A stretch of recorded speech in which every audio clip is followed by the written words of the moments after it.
या क्रीडा महोत्सवात होणाऱ्या क्रीडा प्रकारात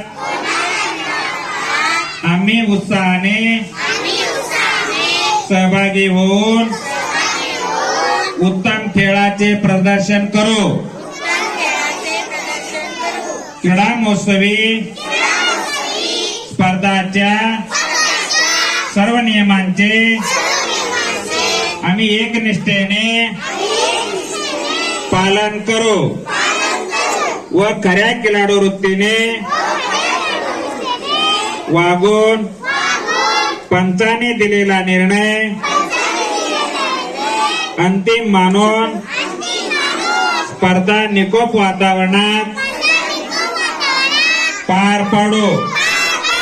आमच्या शाळा, तालुका, जिल्हा, राज्य व देशाचा सन्मान व गौरव होईल अशा ईर्षेने या क्रीडा